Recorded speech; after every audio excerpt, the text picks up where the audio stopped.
General Paxton is the reason Trump's involved himself in our race. If Paxton will break an oath to his wife and God, why would he tell Trump or you the truth?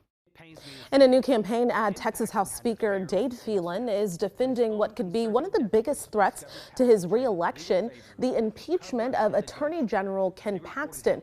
Now, this ad is running in his home district of R-Beaumont ahead of his primary race. And to give us a little insight here is our very own Monica Madden looking into this. Thank you so much again for being here and breaking it all down for us. Okay, so we talk about attack ads, and those are usually targeted towards an opponent, but this is different. Explain this dynamic here. Yeah, it's really fascinating, Jennifer. Like you said, normally you would expect a campaign ad to be more targeted towards someone you're running against, and that's obviously not the case for Speaker of the House Dade Phelan. You know, you have to keep in mind that Attorney General Ken Paxton, since he was impeached and went on to get acquitted in the Senate, has been on this revenge tour going against all of the Republicans in the House who voted to impeach him. Obviously, the Speaker played a role in that by letting this get to the House floor in the first place. So Phelan has been Paxton's key opponent, and from some of the more conservative primary voters, Phelan has been getting a lot of heat for impeaching Paxton.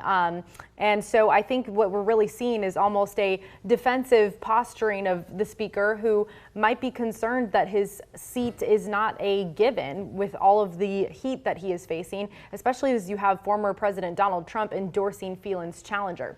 Okay, so let's give our viewers some context now. How did the relationship between the Attorney General and Phelan, how did we get up to this point with them? Well, I think, you know, it did start with the impeachment, but a little bit before that, if you all remember, there was a video in probably May, I want to say, of the Speaker presiding over the House floor, and Paxton accused him of being drunk because he appeared to kind of slur his words.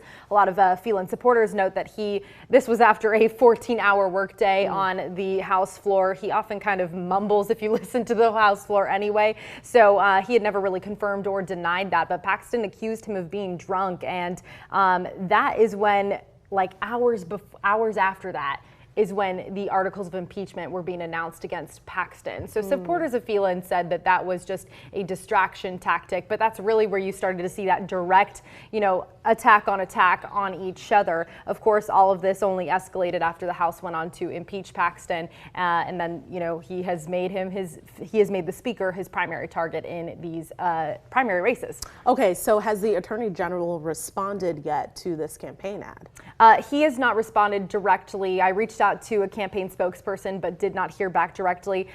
He did put out a statement, though, however, on social media saying, quote, and this was not from Paxton, this was from one of his campaign spokesmen, saying, "I didn't know Ken Paxton was on the ballot in House District 21.